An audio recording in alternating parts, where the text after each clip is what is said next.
भारत माता शिव शक्ति अवतार ओम मंडली 20 जून 2025 प्रातः क्लास। रिवाइज डेट है 1 मार्च 1968। बाबा ने कहा, मीठे बच्चे, याद की यात्रा की बहुत ज़रूरत है। यहाँ कोई भी चीज़ में ममत्व नहीं रखना है, क्योंकि यह तो सब कब्र दाखिल होनी है। युक्ति से, प्यार से अपना मतलब निकालना चाहिए। कल्याण भी करना है, पैसा भी अच्छा काम में लगाना है। बाप दादा यहाँ बैठे हैं। ऐसा कोई मनुष्य सारी दुनिया में नहीं होगा जो बाप दादा कहते हों। भल कोई कहते हैं हमारे में ईश्वर है, पढ़ते हैं, परंतु बाप दादा कोई नहीं कह सकते होंगे। ब्रह्मा है शिव बाबा का एडॉप्शन बच्चा। इतने सब ढेर बच्चे हैं, बाबा यहाँ बैठे बात भी सबसे करते हैं। ऐसा कोई नहीं होगा जो अर्थ सहित बाप दादा कहता होगा। कहे तो भी यह नॉलेज दे न सके। तुम बच्चे यह भी समझा सकते हो, माउंट आबू में हमारा बाप दादा बैठे हैं। अगर कहते हैं हमारे में परमेश्वर है तो एडॉप्शन किया होगा। यहाँ तो लिखते भी हैं शिव बाबा केयर ऑफ ब्रह्मा बाबा। जिसको अडॉप्ट किया उसका नाम बदल दिया। तुम्हारा भी नाम बदल दिया था ना। इनका नाम तो कब बदल नहीं सकता। कब आश्चर्यवत भागंती हो न सके, इनको सर्टन है। सभी बच्चे जहाँ भी हैं जानते हैं हमारा बाप दादा है। हम बाप दादा द्वारा यह वर्षा लेते हैं। लौकिक बाप भी हैं, फिर पारलौकिक बाप भी हैं। ऐसा कोई नहीं कहेंगे हमको 3 बाप हैं। किसकी बुद्धि में नहीं होगा। तुम बता सकते हो प्रजापिता ब्रह्मा भी हमारा बाप है। पारलौकिक बाप भी हमको मिला है ड्रामा प्लान अनुसार। ड्रामा अक्षर कोई नहीं जानते हैं। वर्ल्ड का हिस्ट्री ज्योग्राफी एक्यूरेट रिपीट होता है तो ड्रामा ही कहेंगे ना। यह बेहद का ड्रामा तो बिल्कुल ही एक्यूरेट है। उस ड्रामा में तो फिल्म बदली कर दूसरी जॉइंट कर सकते हैं। यह तो अनादि अविनाशी है। यह सृष्टि का चक्र रिपीट होता रहता है। लाखों वर्ष कहते तो भी रिपीट तो करेगा ना। लाखों वर्ष के हिसाब से तो आदमी बहुत हो जाएंगे। अभी हिसाब निकालते हैं, इतने हिंदू हैं, इतने मुसलमान हैं। लाखों वर्ष की तो आदमशुमारी बहुत हो जाएगी। बाप ने समझाया है यह 84 का चक्र है। अभी तुम जज करो, ठीक है ना। महाभारत लड़ाई अभी अभी हुई थी, ज़्यादा टाइम नहीं हुआ है। मूसलों की लड़ाई 5000 वर्ष बाद फिर रिपीट होनी है। दिन प्रतिदिन तुम बच्चों को बाप समझाते रहते हैं। तुम कहते हो हमको आकर पावन बनाओ, फिर पावन दुनिया में ले जाओ। शांति धाम है सभी आत्माओं के रहने का धाम। फिर सतयुग है सुखधाम। फिर वह पुरानी दुनिया होती है। अभी कलयुग आयरन एज है। आत्मा में खाद पड़ने से तमोप्रधान हो जाती है। सतयुग सतोप्रधान को गोल्डन एज कहा जाता है। अभी तुम बच्चे इन बातों को समझाते हो। Knowledge he source of income है। भक्ति मार्ग में शास्त्र सुनाते हैं, वह भी सोर्स ऑफ इनकम हो जाती है। सन्यासी, उदासी आदि जो भी शास्त्र सुनाते हैं वह भी ड्रामा में नोंद है। फ़ायदा कुछ भी नहीं, करके अल्पकाल का सुख मिलेगा। अभी तुम्हारी तो कमाई है 21 जन्मों की, और कोई नहीं होगा जो ऐसे पढ़ता होगा।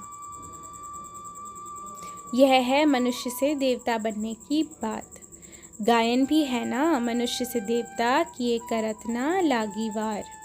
कोई भी साधु संत महात्मा कह नहीं सकते हैं हम तुमको पढ़ाते हैं। कहते हैं हम भी भगवान हैं। भगवान ने वेद शास्त्र आदि सुनाए। भगवान ने तो राजयोग की गीता सुनाई, जिससे राजा बन गए। बाकी तो एम ऑब्जेक्ट है नहीं। यह लोग वेदांत को ऊपर ले जाते हैं। वास्तव में सर्वशास्त्रमयी शिरोमणि गीता है। बाप सम्मुख बैठ समझाते हैं, फिर भी माया विकर्म करा देती है। मनसा तूफान भला आवे, परंतु कर्मेंद्रियों से नहीं करना है। बाप कहते हैं, मन मना भव, अपने को आत्मा समझ मुझे याद करो। ऐसे तो कोई नहीं कहेगा, पतित तो सभी है ना। पुनर्जन्म लिया होगा तो इस समय भी तमोप्रधान है। पहले नंबर जो विश्व का मालिक था वह भी अभी तमोप्रधान है। राव और रंक होते हैं ना, सिर्फ वहाँ सुख यहाँ दुख होता है। यह हेल वह हेवन। हेवन तो ज़रूर देवताएं ही रहती हैं, वहाँ रावण राज्य ही नहीं, तो दुख की बात ही नहीं उठती। कर्म कूटने भी यहाँ ही हैं, वहाँ यह कोई बात ही नहीं। यहाँ तुम बाप के सम्मुख हो। भगवान पढ़ाते हैं और स्कूल में न आए तो क्या कहेंगे? भगवान फिर बनाते भी भगवान भगवती हैं। यहाँ तो बीमारी में भी लंगड़ाते हुए आते हैं। सेंटर पर कुछ किसको होगा तो आएंगे ही नहीं। पढ़ाई तो मिस नहीं करनी चाहिए। पहले नंबर 1 को लगभग भगवान भगवती ही कहेंगे ना। ऊंच से ऊंच भगवान, फिर उनके पीछे विष्णु कहेंगे। इस संगम युग का तो किसको भी पता नहीं है। हम भगवान के बच्चे हैं। भगवान तो स्वर्ग स्थापन करते हैं, हम उनके बच्चे हैं, तो हम स्वर्ग में मालिक होने चाहिए। सभी क्यों नहीं स्वर्ग में हैं? स्वर्ग में आ जाए तो सारा झाड़ देवताओं का ही बन जाए। इस नॉलेज को कोई भी कॉपी नहीं कर सकते। भल कहते हैं हम ईश्वर के प्रेरणा से सुनाते हैं, परंतु बेहद के बाप से बेहद का वर्षा पाना है, यह कोई नहीं जानते हैं। गॉडफादर का वर्षा है ही उनके घर में जाना। गॉडफादर को याद करते करते पाप भी कट जाए और चला भी जाए, और जो भी धर्म स्थापक अपने धर्म में महिमा पाते हैं वह भी आ जावेंगे। बाप लक्ष्य देते हैं, बाप को याद करो तो विकर्म विनाश होंगे। कहेंगे यह बात तो ठीक है, लिबरेटर एक है, उनको याद करते रहने से ही हमारे विकर्म विनाश होंगे। धर्म स्थापक तो ऊंच पद वाले बनते हैं ना, वह भी आएंगे, आकर लक्ष्य ले जाएंगे। गॉड को तो जानते हैं, बाकी उनको याद करना है। सभी आत्माओं का बाप है। ब्रदर्स भी बहुत समझते हैं। सर्वव्यापी भगवान कहने से फादरहुड हो पड़ता, तो उनको कब कॉपी नहीं कर सकेंगे। तो तुम सिद्ध कर बताते हो। उनका अगर गुरु होता तो गुरु का सिर्फ एक शिष्य होगा क्या? ऐसा तो हो नहीं सके। कहाँ भी जाओ कोई तुमको यह राजयोग सिखला न सके। कितना रात दिन का फ़र्क है। तुम समझते हो यह ईश्वरीय क्लास है, सोर्स ऑफ इनकम है। कब पढ़ाई मिस नहीं करनी चाहिए, फिर भी मिस कर देते हैं। पूछना चाहिए तुमको राजयोग की शिक्षा मिली, फिर घर क्यों बैठ गए हो? तुम तो कहते थे महाराजा महारानी बनेंगे, फिर कहाँ हो? ऑफिस बड़ी चाहिए, सारा दिन लिखते रहें चिट्ठियाँ। हम स्टूडेंट हैं, राजयोग सीखेंगे, फिर ऐसी पढ़ाई न पढ़ी तो रिमाइंडर भेजना चाहिए।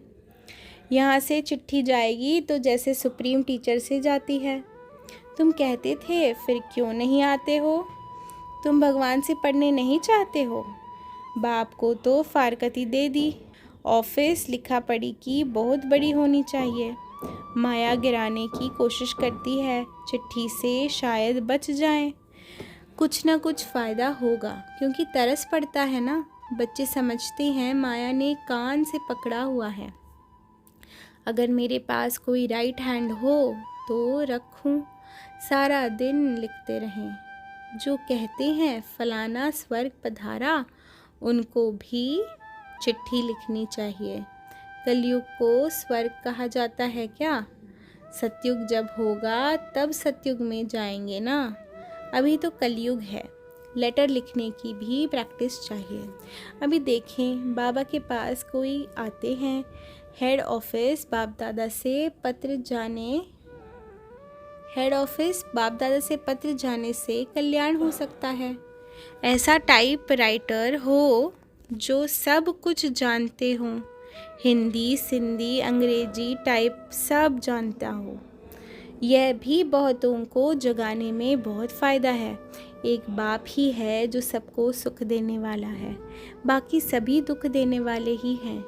वह है ही सुखधाम, यह है ही दुखधाम। वह शिवालय, यह वैश्यालय। भारत की महिमा अपरम अपार है। बाप भी भारत में ही आकर सर्व की सद्गति करते हैं, इसलिए भारत अविनाशी खंड है। अविनाशी बाप आकर पतितों को पावन बनाते हैं। मुझे कहते ही हैं पतित पावन, आकर पावन बनाओ। मुझे पतित दुनिया में ही बुलाते हैं, पावन दुनिया में थोड़े ही बुलावेंगे। यह भी खेल बना हुआ है। बाबा हंसी हंसी में उल्हाना देते हैं।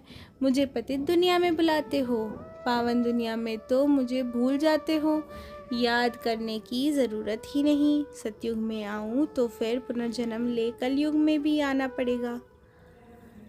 यह ड्रामा बना हुआ है। मैं पुनर्जन्म नहीं लेता हूँ, बाकी तो सभी लेते हैं। कोई स्त्री पुरुष में से एक ज्ञान में है तो कहते हैं बाबा पति ठीक नहीं है, यह पत्नी ठीक नहीं है। झगड़ा चलता है, इसको भी ठीक करना पड़े, नहीं तो खिटखिट होगी, गाड़ी ठीक नहीं चलेगी। एक दो को सावधान करना है, प्रवृत्ति मार्ग है ना। जोड़ी एक जैसी चाहिए, या तो उनको आप समान बनाना है या फिर मोह छोड़ देना है। स्त्री स्त्री नहीं है, फिर तो भाई भाई भी नहीं। यह दुनिया ही नहीं रहनी है, पिछाड़ी में तुम दुनिया को ही भूल जाएंगे।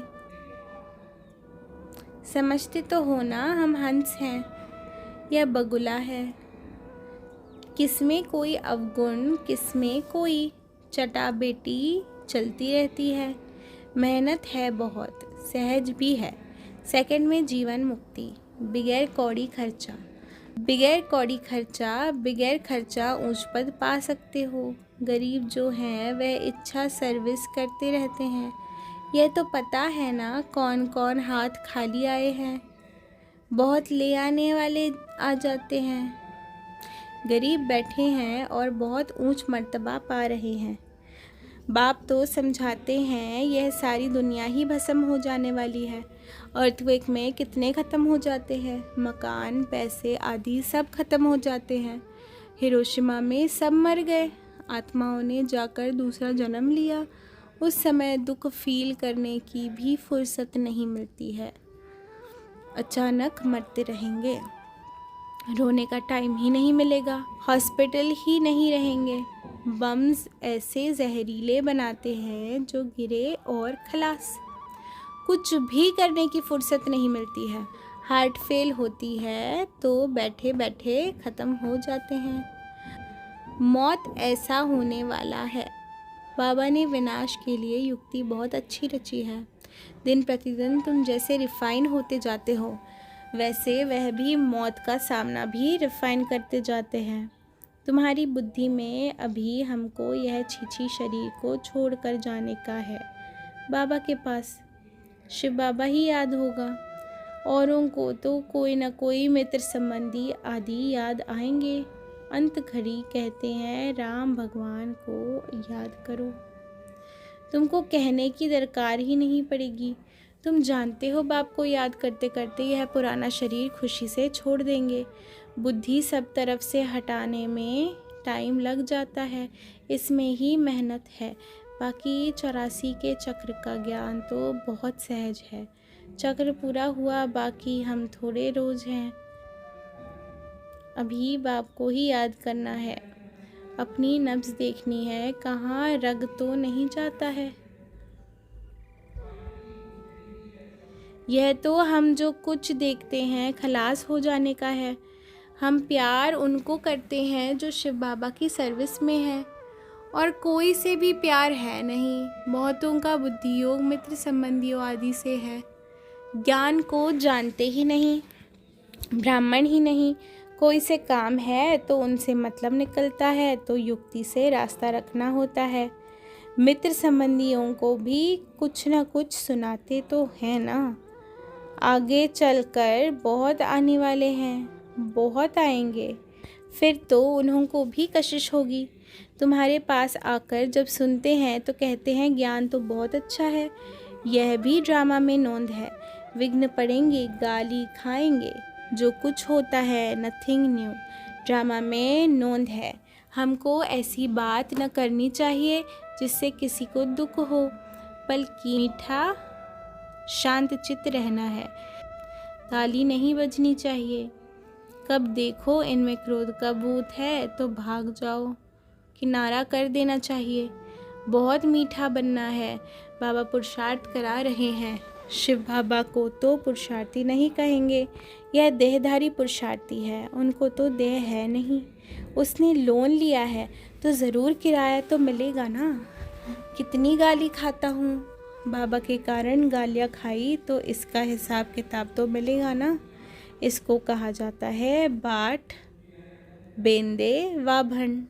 यह पता थोड़े ही था बाबा प्रवेश करेंगे। तुम इस पृथ्वीलोक के निवासी बाकी 8 वर्ष हैं। बहुत गई, बाकी थोड़ी रही। याद की यात्रा की बहुत ज़रूरत है। यहाँ कोई भी चीज़ में ममत्व नहीं रखना है, क्योंकि यह तो सब कब्र दाखिल होनी है। युक्ति से प्यार से अपना मतलब निकालना चाहिए। कल्याण भी करना है, पैसा भी अच्छा काम में लगाना है। कुमारी है तो बोलो हम तो अपने आबादी करने सेंटर खोले, बहुतों का कल्याण करे। वह शादी तो बर्बादी होती है। औलाद के लिए शादी की जाती है, परंतु वारिस तो कोई अभी बनना ही नहीं है, तो औलाद क्या करेंगे। बेहद के बाप को तो ब्राह्मण ही जानते हैं। बाप को ब्राह्मण बच्चे ही प्यारे लगते हैं। अभी तो बच्चों को बहुत सर्विस करनी है। यह शरीर जितना दिन रहे तो सबकी सर्विस करता रहूं। सेवा तो बहुत करनी है ना। अच्छा, मीठे मीठे सिखिलते बच्चों को रूहानी माता पिता बाप दादा का याद प्यार और गुड मॉर्निंग। हम रूहानी बच्चों की रूहानी माता पिता बाप दादा को याद प्यार, गुड मॉर्निंग और नमस्ते। शुक्रिया बाबा, शुक्रिया। वरदान है विश्व महाराजन भव। आप बच्चे स्वयं को लाइट हाउस और माइट हाउस समझ विश्व सेवा करते हो। जो विश्व महाराजन बनने वाले होंगे वे लाइट हाउस और माइट हाउस बन विश्व सेवा करेंगे, विश्व सेवक होंगे। साहूकार व प्रजा लाइट हाउस नहीं होगी, बल्कि लाइट स्वरूप होगी। विश्व महाराजन बनने के लिए 3 स्टेजेस से पार करना पड़ता है। पहली स्टेज, सेकंड में बेहद का त्यागी, सोच करते समय गंवाने वाले नहीं, लेकिन झट से एक धक से बाप पर बलिहार जाने वाले। दूसरी स्टेज, बेहद के निरंतर अथक सेवाधारी। तीसरी स्टेज, सदैव बेहद के वैराग्य वृत्ति वाले। तो चेक करो कि क्या यह तीनों विशेषताएं हैं। बेहद के त्यागी, बेहद के सेवाधारी और बेहद के वैरागी। अच्छा, ओम नमः शिवाय।